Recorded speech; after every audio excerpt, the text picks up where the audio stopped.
नमस्कार विद्यार्थी मित्रांनो. आज आपण इयत्ता 5वी मराठी या विषयातील पान नंबर 22 विराम चिन्ह हा घटक अभ्यासणार आहोत. पहा,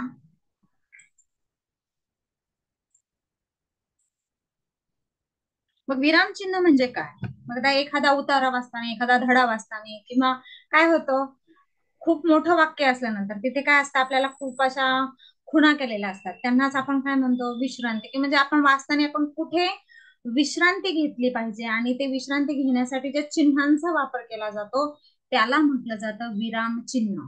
मग त्यासाठी कोणत्या कालावधीसाठी आपण किती वेळ, पूर्णविराम म्हटल्यावर किती वेळ थांबायचं, स्वल्पविराम म्हणजे किती वेळ थांबायचं, त्यासाठी थोडीशी विश्रांती घेतली जाते आणि ते दर्शवण्यासाठी काही चिन्हे वापरली जातात. त्यांना म्हटलं जातं पूर्ण विराम. समजले सर्वांना विराम चिन्ह म्हणजे काय? मग आता आपल्या मराठी विषयामध्ये कोणकोणती विराम चिन्ह तुम्ही पहिलीपासून अभ्यासातच आहात की कोणकोणती विराम चिन्ह सुरुवातच होत असते आपल्या. तर पहिलं विराम चिन्ह आहे, पहा, आपलं पूर्ण विराम. बघा, पूर्णविराम सर्वांना माहित असतो. असा जो असतो टिंब त्याला म्हटलं जातं पूर्णविराम. मग पूर्णविराम केव्हा दिला जातो? की वाक्य पूर्ण झालं हे समजण्यासाठी आपण देतो पूर्णविराम. आता आपल्याला इथं उदाहरण दिलेलं आहे, माझा धावण्याच्या शर्यतीत पहिला नंबर आला. हो की नाही? मग आता वाक्य पूर्ण झालंय, मग काय दिलेलं आहे? पूर्ण विराम.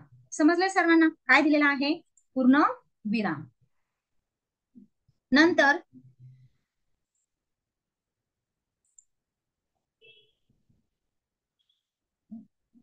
दुसरा आहे अर्धविराम. काही वेळेस काय होतं, काही संक्षेपात लिहिण्यासाठी सुद्धा टिंब दिला जातो. पण आता समजा आपल्याला डॉक्टर, डॉक्टर हा शब्द आहे मोठा, त्याला संक्षिप्त रूप देण्यासाठी डॉ करतो आणि टिंब देतो ना. तर मग काय झालं, तो संक्षेपात लिहिण्यासाठी पासून तेव्हा देखील आपण पूर्णविराम देतो. पुढे आहे अर्धविराम. बघा, अर्धविराम म्हणजे काय, की दोन छोटी वाक्य जोडण्यासाठी आणि, अशा, किंवा, पण, परंतु या उभयन्वयी अव्यय शब्दांचा वापर करतात आणि अशा वाक्यांचा संबंध अर्धविराम या चिन्हाने दर्शवला जातो. आता उदाहरण दिलेलं आहे आपल्याला, बघा, स्वरालीने चित्र काढले पण रंग भरले नाही. मग अर्धविराम दिलेला आहे बघा इथे फक्त, पण रंग भरले नाही. ओके, समजलं सर्वांना अर्धविराम केव्हा देतात? नंतर आहे स्वल्पविराम. दोन छोटी वाक्य किंवा एकाच जातीचे अनेक शब्द लागोपाठ आल्यास शेवटचा शब्द वगळता आपण देतो स्वल्पविराम. आता उदाहरण दिलेलं आहे, आमच्या घरी टेबल, खिडकी, कपाट, खुर्ची, टीपॉय. हा, तर काय दिलं जातं, ह्या सर्व शब्दांच्या पुढे काय दिलं जातं? एकाच जातीचे शब्द आहेत, त्यांच्या पुढे काय दिलेला आहे? स्वल्पविराम दिलेला आहे. शेवटच्या शब्दाच्या पुढे, मग शेवटचा शब्द वगळायचा आहे, तिथे स्वल्पविराम द्यायचा नाही. पुढचा आहे चौथा प्रश्नचिन्ह. हे तर सर्वांना माहिती आहे, हो की नाही? जेव्हा वाक्यात प्रश्न विचारला जातो तेव्हा दिला जातो प्रश्नचिन्ह. तुझे नाव काय आहे, तुझे गाव काय आहे, तो अभ्यास केलास का, तर काय दिलं जातं? स्वल्पविराम. पाचवा आहे अवतरण चिन्ह. मग अवतरण चिन्ह दोन प्रकारचे असतात, एकेरी अवतरण चिन्ह आणि दुहेरी अवतरण चिन्ह. आता मग एकेरी अवतरण चिन्ह कसं असतं सर्वांना माहिती आहे, हो की नाही? तर काय असतं, आता लेखकाचे वचन असतं, संत वचने असतं, ब्रीद वाक्य असतं, ते लिहिताना एकेरी अवतरण चिन्ह दिलं जातं. आता बघा इथे, श्यामची आई हे माझे आवडते पुस्तक आहे. मग श्यामची आई हे पुस्तकाचं नाव आहे म्हणून काय दिलेले आहे? ते एकेरी अवतरण चिन्ह. आता दुसरा आहे, गांधीजींची घोषणा कोणती आहे? करेंगे या मरेंगे. मग करेंगे या मरेंगे हा जो शब्द आहे तो काय देखील एकेरी अवतरण चिन्ह दाखविला जातो. नंतर आहे दुहेरी अवतरण चिन्ह. मग दुहेरी अवतरण चिन्ह कधी असतं? एखाद्या व्यक्तीला तोंडचे शब्द जसेच्या तसे लिहिताना, मग तो व्यक्ती जो काही बोलला असेल तो जसेच्या तसे लिहिताना आपण दुहेरी अवतरण चिन्ह वापरतो. कोणाचे वडील मुंबईला राहतात? गुरुजींनी विचारलं. आता मग गुरुजींनी विचारलं, गुरुजींच्या तोंडचं वाक्य आहे की नाही कोणतं? कोणाचे वडील मुंबईला राहतात, हे जसंच तसं वाक्य आपल्याला दुहेरी अवतरण चिन्ह दिलेलं आहे. सहावं आहे संयोग चिन्ह. बघा, दोन शब्द किंवा वाक्य एकत्र जोडण्यासाठी संयोग चिन्ह दिलं जातं, हो की नाही? दोन शब्द असतात किंवा वाक्य असतात, ते जोडण्यासाठी आपल्याला दिलं जातं संयोग चिन्ह. अपसरण चिन्ह, वाक्याच्या पुढचा तपशील द्यायचा असल्यास अपसरण चिन्ह वापरतात. नाहीतर महाराज तुमचा राजवाडा जळून, मग इथे काय दिलेलं आहे? अपसरण चिन्ह. आता पुढचा आपल्याला तपशील द्यायचं नाही म्हणून तिथे काय दिलेलं आहे? अपसरण चिन्ह. समजले सर्वांना? पुढे आहे विकल्प चिन्ह. विकल्प चिन्ह आपण स्लॅश असं म्हणतो, आपल्याला कम्प्युटरच्या कीबोर्ड मध्ये सर्व माहिती आहे. एखाद्या गोष्टीला पर्याय सुचवायचे असते त्याला आपण विकल्प चिन्ह असं म्हणतो. लाल किंवा हिरवा किंवा पिवळ्या रंगाच्या शब्द म्हणजे किंवा त्याला ऑप्शन दिलेले आहेत आपल्याला, त्याला म्हटलं जातं विकल्प चिन्ह. आणि 10वा आहे लेखन करताना एक काकपद. लेखन करताना एखादा राहिलेला शब्द लिहिण्यासाठी, एखादा शब्द आपल्याला लिहायचा राहिलेला आहे, मी 5वी इयत्तेत, मग आपण इथे काय करतो? असं लिहून आपण वर लिहितो परीक्षेचा, हो की नाही? तर काकपद म्हटलं जातं त्याला. आणि हे एक राहिलेले अवग्रह, एखाद्या वर्णाचा दीर्घ उच्चार करताना वापरतात. महाराज, मग त्याच्या पुढे असं असं चिन्ह तुम्ही बऱ्याच वेळा पाहिलेलं असेल. आता आपण पाहणार आहोत नमुना प्रश्न. तर तुम्हाला एक्सप्लेन पहिलं घेऊयात आपण. खालील चिन्हापैकी अर्धविराम दर्शविणारे चिन्ह कोणते? मग कोणतं आहे अर्धविराम दर्शवणारं चिन्ह? तर पर्याय क्रमांक 3. खालील वाक्यात कोणते विराम चिन्ह द्याल? त्याचा पर्याय. आता तू कधी जाणार आहेस? मी ह्या वाक्यात काय विचारलेलं आहे बरं? प्रश्न, हो की नाही? मग काय देणार आहोत आपण इथे? प्रश्नचिन्ह. पर्याय क्रमांक 1. खालील वाक्यात एकूण किती विरामचिन्ह आलेली आहे? बघा, अय्या निळ्या जांभळ्या रेशमी धाग्यांचं स्वेटर, मग कोणते आलेले आहेत? बघा, एक दुहेरी अवतरण चिन्ह, दुसरं उद्गारवाचक चिन्ह. मग कोणत्या प्रकारचे आलेले आहेत बरं? एकूण किती विरामचिन्ह आलेले आहेत? 3 आलेले आहेत, हो की नाही? बघा, दोनदा उद्गारवाचक चिन्ह आलेलं आहे आणि एकदा दुहेरी अवतरण चिन्ह. मग एकूण किती विरामचिन्ह आलेले आहेत? आणि तसं पाहायला गेलं तर एकूण असं विचारलंय तर मग 2. खालील वाक्याच्या शेवटी कोणते विरामचिन्ह वापराल? किती भयानक वाडा आहे हा. मग काय वापरणार आहोत आपण? आपल्याला आनंद झाला, दुःख झालं, हर्ष झालं, तर आपण ते कोणतं चिन्ह वापरतो? उद्गारवाचक चिन्ह. पर्याय क्रमांक 2. खालील वाक्यामध्ये योग्य विराम चिन्ह दिलेला पर्याय निवडा. आता आपल्याला वाक्य दिलेले आहे, मग कुठे योग्य विराम चिन्ह दिलेले आहे? बघा, तुझ्या मित्राचे नाव काय? तुझ्या मित्राचे नाव काय? इथे दिलेलं आहे एकेरी अवतरण चिन्ह, इथे दिलेलं आहे स्वल्पविराम, इथे दिलेला पूर्णविराम. मग आपल्याला इथे तर प्रश्न विचारलेला आहे, मग कोणतं विराम चिन्ह पाहिजे आपल्याला? प्रश्नचिन्ह. म्हणून पर्याय क्रमांक 4 मध्ये अगदी योग्य विराम चिन्हांचा वापर केलेला आहे. आता आपल्याला स्वाध्याय सोडायचा आहे. पुढे दिलेल्या विरामचिन्हाच्या नावासाठी योग्य वर्तुळ रंगवा. आता आपल्याला दिलेलं आहे संयोग चिन्ह, मग संयोग चिन्ह कोणतं आहे? तर पर्याय क्रमांक 3.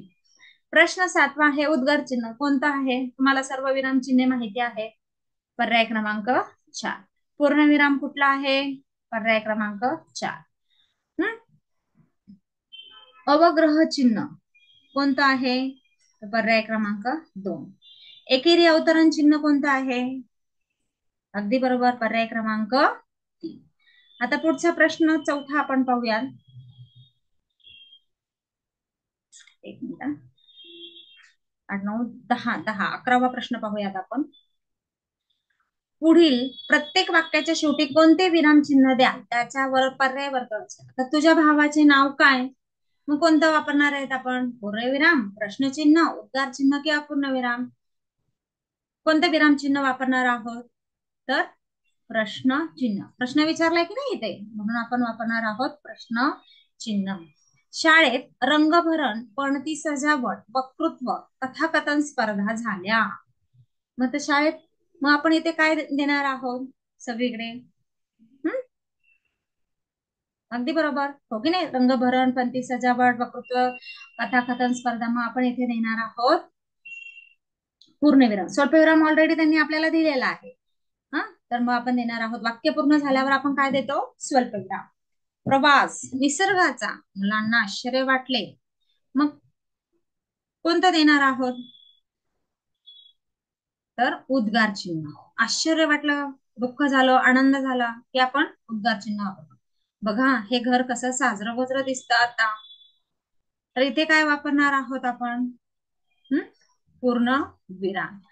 प्रश्न 15वा आहे, मनातल्या भावना व्यक्त करणाऱ्या शब्दाच्या शेवटी कोणते चिन्ह द्या? मनात भावना आली, आनंद झाला, दुःख झाला, आश्चर्य वाटलं तर आपण कोणतं उद्गार चिन्ह वापरतो? उद्गार चिन्ह. पर्याय क्रमांक 2. खालील प्रत्येक वाक्यात कोणते विराम चिन्ह द्यायचे राहिले आहे त्याचा पर्याय निवडा. बाप रे, कितीही गर्दी आणि किती ह्या गाड्या, हो की नाही? आता ह्या मनातल्या काय झाल्यात? भावना. बाप रे, मग कोणतं देणार आहोत? पूर्णविराम, अर्धविराम, हा की उद्गारवाचक चिन्ह? पर्याय क्रमांक 1 उद्गारवाचक चिन्ह. श्रवण म्हणाला, आई मी आलो ग एका मिनिटात. मग कोणतं चिन्ह द्यायचं राहिलेलं आहे? श्रवण म्हणाल्याच्या पुढे काय राहिलेलं आहे? स्वल्पविराम. पर्याय क्रमांक 1.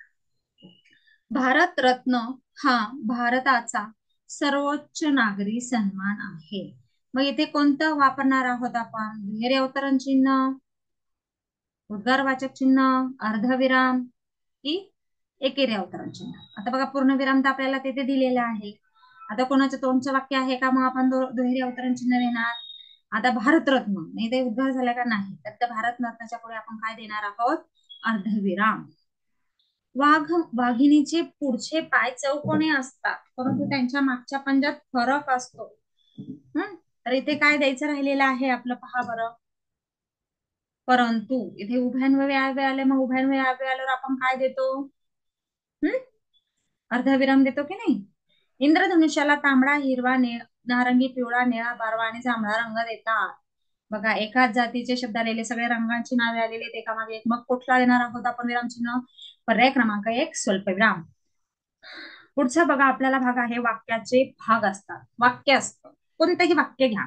मी शाळेत जातो, हे जरी वाक्य दिलं तर वाक्यात काय काय असतं? वाक्यात एकतर कोणाविषयी तरी बोललं जातं आणि कोणाविषयी काहीतरी सांगितलं जातं.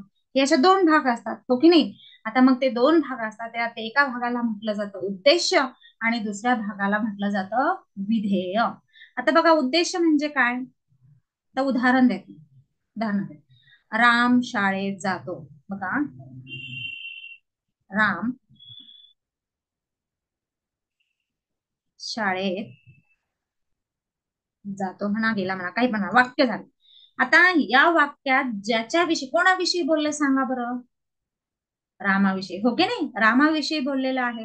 मग रामाविषयी काय बोललेलं आहे? मग या ज्याच्याविषयी बोललं जातं त्याला म्हटलं जातं उद्देश. मग त्याच्याविषयी काहीतरी सांगितलं जातं. रामाविषयी बोलले, त्याच्याविषयी काहीतरी सांगितले. कोणाविषयी सांगितले? रामाविषयी. म्हणून हे झालं आपलं उद्देश. काय सांगितलंय? ज्याच्याविषयी बोललं जातं, ज्याच्याविषयी काहीतरी सांगितलं जातं त्याला म्हटलं जातं उद्देश, आणि त्याच्याविषयी काहीतरी सांगितलं जातं. मग वाक्यात उद्देशाबद्दल जे काही बोललं जातं त्याला म्हटलं जातं विधेय. मग शाळेत जातो, राम काय करतो? तर शाळेत जातो, त्याच्याविषयी काहीतरी बोललंय की नाही, मग त्याला म्हटलं जातं विधेय. ओके, समजलं सर्वांना? उद्देश आणि विधेय. जसं सब्जेक्ट आणि प्रेडिकेट, इंग्लिशमध्ये काय असतं? सब्जेक्ट आणि प्रेडिकेट. आता उदाहरण दिलेलं आहे बघा, माझी आई सुंदर आहे. कोणाविषयी बोललंय बरं? माझी आई विषयी. म्हणून माझी आई हे काय झालेलं आहे? उद्देश आहे. आणि माझ्या आईबद्दल काय बोललंय? सुंदर आहे. हे काय झालं? विधेय. आता बघा आपल्याला हे पटकन शोधण्यासाठी, उद्देश आणि विधेय शोधण्यासाठी आपल्याला काय करायचंय? पहिल्या वाक्यातील क्रियापद शोधायचं आहे. मग आता माझी आई सुंदर आहे, याच्यामध्ये क्रियापद कोणतं आहे? आहे. मग त्यानंतर क्रिया करणारा कोण आहे हे शोधायचं आहे.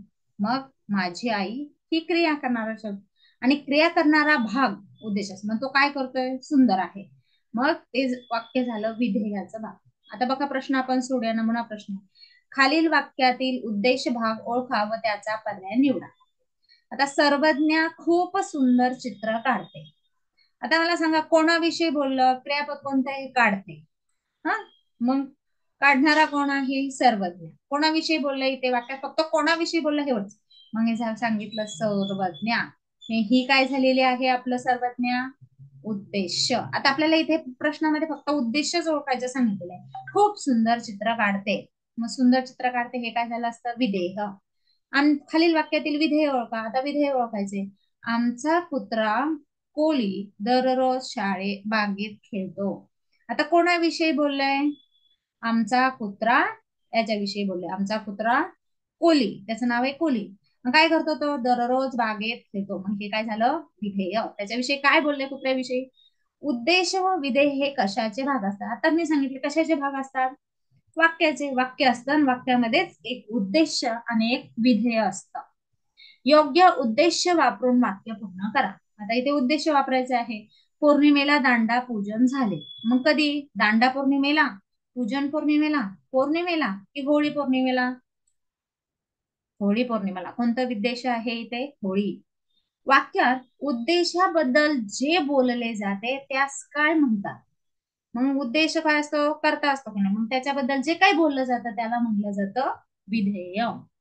खालील वाक्यातील उद्देश भाग ओळखा. माणसाने नेहमी समाधानी असावे. कोणाविषयी बोललं गेलेलं आहे? माणसाने. मग इथे काय येणार आहे? उद्देश विचारले आपल्याला फक्त माणसानेच येणार आहे हा. आणि विधेय काय येणार आहे? नेहमी समाधानी असावे. हे काय येणार आहे? विधेय. पण आपल्याला इथे विधेय विचारलेलंच नाही आहे. राहुरी गावचा श्याम शांत व कष्टाळू पोस्टमन होता. मग आता उद्देश कोणता आहे?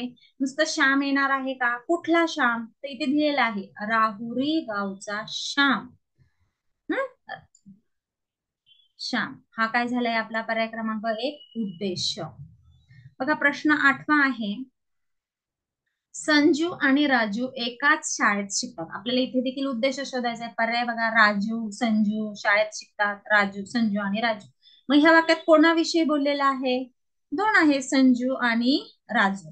मग एकटा संजू किंवा एकटा राजू येणार आहे का? नाही. तर मग ह्या वाक्यातील उद्देश कोणता आहे? तर संजू आणि राजू. 9वा आहे. छान पाऊस पडला सोलापूरला आज. कोणाविषयी बोललं जातंय? हो की नाही? छान पाऊस. ओके. मग कोणता उद्देश आहे इथे? तर छान पाऊस. सर्व विद्यार्थी वर्गात शांत बसतील. ह्या वाक्यात कोणाविषयी बोललंय बा? सर्व विद्यार्थी. फक्त विद्यार्थी येणार आहे का? नाही. तर सर्व विद्यार्थी हे पूर्ण येणार आहे. याला म्हटलं जातं उद्देश. पर्याय क्रमांक 3. आता खालील वाक्यातील विधेय भाग ओळखा. विधेय भाग आपल्याला इथे ओळखायचा सांगितलेला आहे. मग मोहनची आई गावाला गेली. आता इथे उद्देश कोणाबद्दल बोललं गेलंय? मोहनची आई. हे झालं उद्देश. आणि आईबद्दल काय बोललं गेलंय? गावाला गेली. म्हणून गावाला गेली हे काय झालं आपलं? विधेय. माझे वडील हुशार आहेत. मग उद्देश सांगा कोणता आहे? कोणाबद्दल बोललं गेलंय? माझ्या वडिलांबद्दल. आणि काय बोललं गेलंय? हुशार आहेत. मग इथे विधेय येणार आहे हुशार आहेत. लोकमान्य टिळक हे थोर समाज सुधारक होते. कोणाविषयी बोललंय? लोकमान्य टिळक. त्यांच्याविषयी काय बोललो? हे थोर समाज सुधारक होते. मग काय येणार आहे? थोर समाज सुधारक. त्यांच्याविषयी काय बोललं गेले? पर्याय क्रमांक 2. एकदा मी शाळेत गेलो होतो. नाहीतर विधेय कोणतं येणार आहे? शाळेत गेलो होतो. इंदिरा गांधी भारताच्या पंतप्रधान होत्या. यातला उद्देश कोणता आहे? कोणाविषयी बोललं? इंदिरा गांधी. आणि मग विधेय काय? त्यांच्याविषयी काय बोललं गेलंय? भारताच्या पंतप्रधान होत्या. म्हणून विधेय येणार आहे पर्याय क्रमांक 4. भारताच्या पंतप्रधान होत्या. आता पुढचा घटक आहे आपला शुद्ध आणि अशुद्ध शब्द. बघा आपल्याला शुद्ध आणि अशुद्ध शब्द ओळखता येणं खूप गरजेचं आहे. मग याला शुद्ध अशुद्ध शब्द ओळखायचे कसे? बघा व्याकरणातील जे काही नियम असतात, नियमांना अनुसरून जर आपण निर्दोष लेखन केलं, अजिबात निर्दोष म्हणजे काय? अजिबात चूक न करता जे लेखन केलं जातं त्याला म्हटलं जातं शुद्ध लेखन. शब्द जसा शुद्ध लिहिता आला पाहिजे तसेच वाक्य देखील शुद्ध लिहिता आले पाहिजे. म्हणून आपल्या लेखनामध्ये शुद्ध लेखनाला खूप महत्व आहे. मग शुद्ध लेखन कसं असतं? व्याकरणाचे नियम कधी असतात? मग कधी पहिली वेलांटी द्यायची, कधी दुसरी वेलांटी द्यायची, कधी पहिला उकार द्यायचा. मग हे सर्व काही असतात त्यांचे नियम असतात आणि त्या नियमांना अनुसरून आपल्याला मराठी भाषेमध्ये जे काही नियम दिलेले असतात त्या नियमाला अनुसरून आपल्याला काय करावं लागतं? तर ते लेखन करावं लागतं आणि त्यालाच म्हटलं जातं मग शुद्ध लेखन. तर बघा आपल्याला दिलेला आहे अशुद्ध शब्द. इथे गमत, मग गंमत, खणंत, खंत, दगा, दंगा, तंटा. म्हणजे अनुस्वार दिलेला आहे. न नाही का धांदल. कुठे अनुस्वार द्यायचा हे आपल्याला कळायला पाहिजे. परंतु मुंबई, मुंबई, संशय, संशय, संवाद, संवाद. अशा पद्धतीने आपल्याला पुस्तकात दिलेलं आहे बघा, पान नंबर 26 वरील सर्व शब्द तुम्ही बघा. मग पहिला नियम काय आहे आपला? एखाद्या शब्दातील ज्या अक्षरांचा उच्चार स्पष्टपणे नाकातून होतो त्या अक्षरावर नेहमी अनुस्वार द्यावा. म्हणजे काय आहे? आपण उच्चार स्पष्टपणे करतो पण त्याचा नाकातून होतो. आता बघा, संवाद कुठल्या शब्दाचा काय झालेला आहे नाकातून? संवाद. मग ज्याचा शब्द उच्चार स्पष्टपणे नाकातून होतो त्यावेळेस तिथे आपल्याला काय द्यायचं आहे? अनुस्वार. मग इथे आपल्याला खूप सारे शब्द दिलेले आहे, संवाद, मुंबई, सुगंध. नाकातून त्याचा उच्चार झाला की त्याला काय द्यायचं आहे? अनुस्वार. मग आपल्याला इथे भरपूर सारे शब्द दिलेले आहेत. आता दुसरा नियम आहे, एक अक्षरी शब्द नेहमी दीर्घ लिहावे. मग एक अक्षरी शब्द कोणकोणते आहेत? बघा, मी म्हणजे त्याला नेहमी दुसरी वेलांटी किंवा दुसरा उकार. दीर्घ म्हणजे काय? ह्रस्व म्हणजे पहिली वेलांटी पहिला उकार, आणि दीर्घ म्हणजे काय? दुसरी वेलांटी दुसरा उकार. म्हणजे जे काही एक अक्षरी शब्द असतात, जी, ही, एक अक्षरी, तर त्यांना काय लिहायचं? नेहमी दीर्घ म्हणजे दुसरा उकार, दुसरी वेलांटी हा द्यायचा असतो. आता कोणत्याही शब्दातील शेवटचा ई आणि उ हे स्वर दर दीर्घ लिहावे.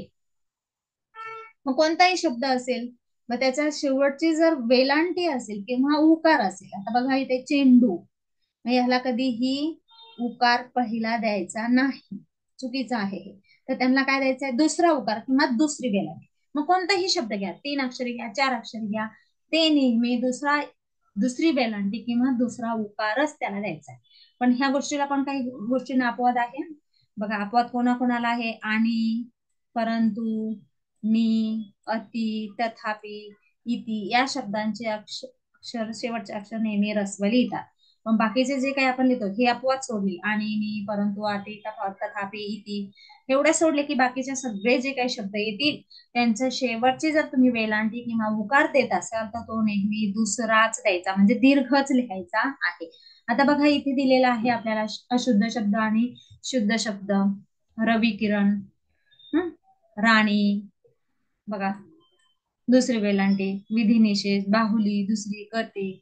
आता चौथा नियम आहे, शब्दाच्या शेवटी अ या स्वराचा उच्चार झाल्यास त्या शब्दातून शेवटचे दुसरे अक्षर इकार व उकार दीर्घ लिहावे. शेवटी जर अ असेल, आता बघा मिठ, च्या शेवटी कशाचा उच्चार झालाय? स्वरचा अ झालाय की नाही? मग अ च्या अगोदर जे अक्षर असतात, मग आता च्या अगोदर कोणतं अक्षर आहे? मी आहे. मग ते नेहमी काय करायचंय? दीर्घ लिहायचं आहे. ज्या ज्या शब्दाच्या शेवटी उच्चार अ होतो त्याच्या अगोदरचं जे अक्षर असतं ते नेहमी दीर्घ लिहायचं, म्हणजे त्याला वेलांटी सुद्धा दुसरी द्यायची आहे, उकार सुद्धा दुसरा द्यायचा आहे. बघा, बहीण, अ आलंय शेवटी, मग त्याच्या अगोदरचं कोणतं आहे? ही. मग इथे कोणता द्यायचा आहे? बघा, याला अपवाद झाला, बहीण. वकील, ही इथे चुकलेली आहे, थोडस करेक्शन करून या. दुसरा दिलेला आहे खीर, अ उच्चार झालाय, त्याच्या अगोदरच्या शब्दाला दुसरी वेलांटी. प, अ उच्चार झालेला आहे, उकार काय आहे नेहमी? दुसरा उकार दुसरी वेलांटी. समजला? ज्या शब्दाच्या शेवटी अ हे स्वर आलो म्हणजे अस्वराचाच उच्चार झाला तर त्याच्या अगोदरच्या शब्दाला आपण काय करायचंय? दुसरी वेलांटी किंवा दुसरा उकार द्यायचा आहे. बघा आता इथे दिलेला आहे विनंती. आपल्या शुद्ध आणि अशुद्ध शब्द दिलेले आहेत. इथे काय असं नाही, इथे अ उच्चार झालेला असं काही नाही. शुद्ध आणि अशुद्ध शब्दांची यादी आपल्याला दिलेली आहे, ती तुम्ही सतत वाचत राहा म्हणजे तुम्हाला कळून जाईल. ओके. पाचवा आहे बघा, शेवटचे अक्षर दीर्घ असेल म्हणजे काय?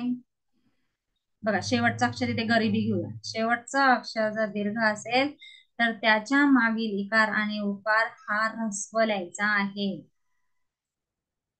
शेवटचं अक्षर जर काय असेल? दीर्घ असेल, दुसरी वेलांटी दुसरा उकार असेल तर त्याच्या अगोदरचं काय करायचंय? पहिली वेलांटी द्यायची आहे. बघा इथे सुद्धा काय झालंय? दीर्घ आहे म्हणून इथे काय झाले? पहिली वेलांटी दिली. आकारांत पहिली वेलांटी दिली. समजलं सर्वांना? आता काही काही शब्दामध्ये चुका कोणकोणत्या शब्दामध्ये होतात बघा. अंतरिक्ष, वार्षिक, अधपतन, अध ह चा उच्चार होतोय. विहीर, हला दुसरी वेलांटी पाहिजे. उच्चार, चलच.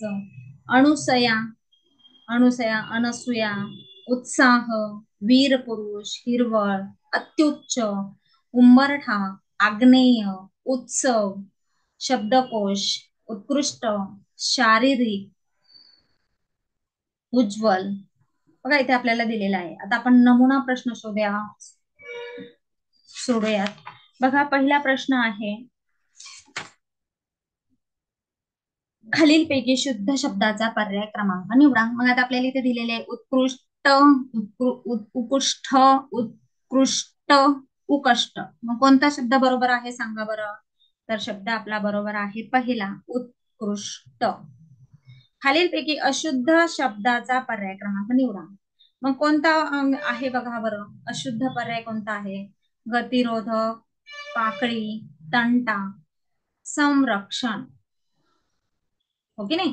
हा शब्द आपला चुकीचा आहे. मग हे काय झालं, संरक्षण. हो की नाही. अनुस्वार कुठे पाहिजे होता, सवर पाहिजे होता. म्हणून पर्याय क्रमांक 4. खालील पर्यायातील कोणत्या शब्दाचे रूप अयोग्य आहे. खाऊन, धावून, जीवन का जाऊन. मग कोणता आहे, जीवन. जीवन आपण कसं लिहितो, म्हणून अयोग्य आहे. खालील पर्यायातील शुद्ध नसलेला शब्द कोणता. आकृतिबंध, कविचरित्र, पशु पक्षी, विधिनिषेध. मग ह्याच्यामध्ये कोणता येईल बरं. अशुद्ध शब्द कोणता आहे. पशु पक्षी. शाला कसा पहिला उकार पाहिजे. हो की नाही. पशु पक्षी. मग पर्याय क्रमांक 3. खालील अशुद्ध वाक्याचा पर्याय. रात्री खूप अंधार पडला, आम्ही सर्वजण गावी गेलो होतो, विद्यार्थ्यांनी सर्व माहिती लिहून घेतली, मी तयार केलेल्या कवितेला योग्य नाव दिले. मग आता इथे काय शब्द चुकलाय बरं. हे तर बरोबर आहे. रात्री खूप अंधार पडला, आम्ही सर्वजण गावी गेलो होतो, विद्यार्थ्यांनी सर्व माहिती. आता तुम्हाला रूल सांगितला होता, जेव्हा ही दुसरी वेलांटी असते शेवटच्या याला, तर त्याच्या अगोदरचा जो असतो त्याला पहिली वेलांटी किंवा पहिला उकार असतो. म्हणून हा अशुद्ध वाक्य कोणता आहे, तर पर्याय क्रमांक 3. खालीलपैकी शुद्ध शब्दाचा पर्याय निवडा. नमस्कार, नमस्कार. बघा मग कोणता नमस्कार बरोबर आहे. नमस्कार. पर्याय क्रमांक 2. प्रश्न 7वा आहे, कूपनलिका. कूपनलिका, कूपनलिका. मग कोणता आहे बरं सांगा बरं. 7वा याचं उत्तर. शुद्ध शब्द कोणता आहे, तर कूप. कला दुसरा उकार, नलिका आकारांत शब्द आहे, त्याचा पहिली वेलांटी. पर्याय क्रमांक 1. 8वा आहे गांभीर्य. गांभीर्य. मग कोणतं दिसताना दिसतंय बघा आपल्याला, गांभीर्य. पर्याय क्रमांक 3. मुकुटमणी. मुकुटमणी. मग कोणतं दिसतंय मुकुटमणी बरोबर आहे तुम्हाला. शुद्ध कोणता आहे, मुकुटमणी. पर्याय क्रमांक 2 हे शुद्ध आहे. नंतर 10वा बघा, अंगीकृत. अंगीकृत, अंगीकृत. कोणतं बरोबर दिसत आहे. 10वा अंगीकृत. अगदी बरोबर. पर्याय क्रमांक 2 अंगीकृत. समीक्षण. कुठलं समीक्षण बरोबर आहे, तर 11वा. पर्याय क्रमांक 1. 12वा आहे नाविन्यपूर्ण. मग कोणता नाविन्यपूर्ण शब्द बरोबर आहे पहा बरं. पर्याय क्रमांक 4. खालीलपैकी अशुद्ध शब्दाचा पर्याय क्रमांक निवडा. आता आपल्याला अशुद्ध निवडायचे आहेत बघा. क्रीडा बरोबर आहे, पैलू बरोबर आहे, शिक्षण. शिक्षण हा शब्द चुकलाय की नाही. कसा लिहितो आपण शिक्षण हा शब्द. ला काय करतो, पहिली वेलांटी देतो, शिक्षण. म्हणून चुकीचा कोणता शब्द लिहिलाय. धावपटू, सजीव, स्वतःचे आणि शिस्तप्रिय. मग कोणता शब्द आता इथे चुकलेला आहे, शिस्तप्रिय. कारण शला कुठली वेलांटी पाहिजे, दुसरी. संरक्षण, कीटक, परिसर, राष्ट्रीय. इथे कुठला शब्द चुकलेला आहे, परिसर. रला इथे काय पाहिजे होती, पहिली वेलांटी, म्हणून परिसर. उद्यमशील, शिस्त, प्रतीक्षा, संगीत. मग कोणता शब्द चुकलेला आहे इथे, संगीत. ते काय पाहिजे होतं संगीतला, संगीतला दुसरी वेलांटी पाहिजे होती, संगीत. हा अशुद्ध शब्द आहे. उज्ज्वल, हुतात्म्य, लिपी, स्पष्ट. मग कुठला चुकलेला आहे इथे, लिपी. हो की नाही. मग पर्याय क्रमांक 3. सामाजिक, सिंहासन, परीक्षा, कृत्रिम. कुठला शब्द आपला चुकलेला आहे इथे. हो की नाही. सामाजिक, परीक्षा, कृत्रिम. मग कुठला चुकलेला आहे ते आपला कृत्रिम. तर काय पाहिजे, दुसरी वेलांटी. संसार, पाऊल खुणा, प्रातःकाल, शिरवंती. कोणता शब्द चुकलेला आहे इथे? चुकीचा अशुद्ध शब्द आपल्याला सांगितलेला आहे, पाऊल खुणा. ऊ काहीच पाहिजे होता, दीर्घ पाहिजे होता, असा पाऊल खुणा. परिसर, आदिवासी, समृद्धी, इतिहास. बघा कोणता शब्द चुकलेला आहे इथे? इतिहास देखील चुकलेला आहे आणि समृद्धी देखील चुकलेला आहे. समृद्धीला धल दुसरी वेलांटी पाहिजे होती आणि इतिहास तला पहिली वेलांटी पाहिजे होती. हो की नाही. इतिहास. तर हे दोन अशुद्ध शब्दांचे पर्याय आहे. समजले सर्वांना? ओके. तर बघा आजच्या क्लासला आपण शुद्ध अशुद्ध शब्द, विरामचिन्ह आणि वाक्यांचे भाग, उद्देश आणि विधेय या घटकांचा अभ्यास केलेला आहे. आठवतं सर्वांना? थोडीशी आपण सराव करूया. आता आपल्याला मी चिन्ह काढून टाकते, फक्त तुम्ही ते चिन्ह कोणतं आहे ते सांगायचं आहे. हे कुठलं चिन्ह आहे? बघा ना, माहित नाही.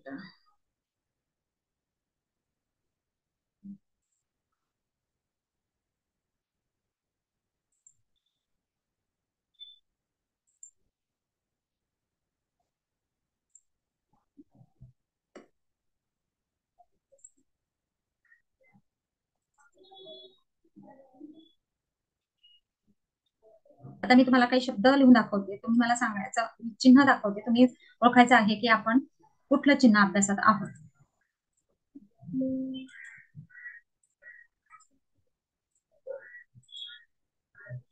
बघा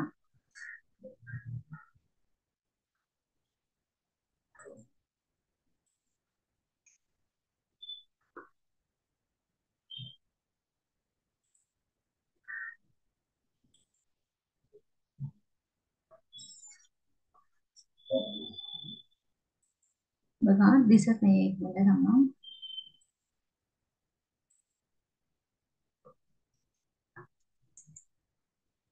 बघा हे चिन्ह कुठलं आहे? पूर्णविराम. अगदी बरोबर. काय आहे?